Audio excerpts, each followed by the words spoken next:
కాబట్టి మనం ఇట్లాగే ఈ బోధ చేసుకుంటూ వెళ్ళామనుకో, ఏదో 2 మాటలు బైబిల్‌లో 2 మాటలు చూసుకొని, ఆడ బట్టి ఏదో చెప్పేసామనుకో మనకేం లాభం వస్తుంది? ఏమొస్తుంది? కొందరు డబ్బులిస్తారు, కొంతమంది ఏమైనా ఆహారం ఇస్తారు, కొంతమంది బియ్యం తీసుకొస్తారు, కొంతమంది బట్టలు తెస్తారు, కొంతమంది కావాల్సినటువంటి అవసరతలు ఏమైనా ఉంటే డబ్బేమైనా కావాలంటే ఇస్తారు.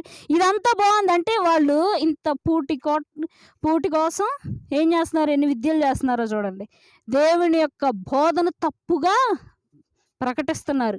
దేవుడు వారిని పిలవకపోయినా కూడా వాళ్ళు ఏమంటారంటే, నన్ను పిలిచాడు దేవుడు, నన్ను వాక్యం బోధించమన్నాడు దేవుడు అని చెప్తారంట. పిలవడు దేవుడేమో వాళ్ళు నిజంగా.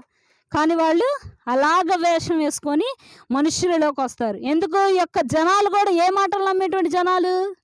అబద్ధపు మాటలు నమ్మే జనాలు వీళ్ళందరూ కూడా. కాబట్టి అబద్ధ ప్రవక్తలు మరింతగా ఎక్కువ అవుతున్నారు ఈ యొక్క జనాంగం వల్ల. అంటే అందుకే దేవుడు అంటాడు, నీవు పరీక్షించు ఎవరు ఎటువంటి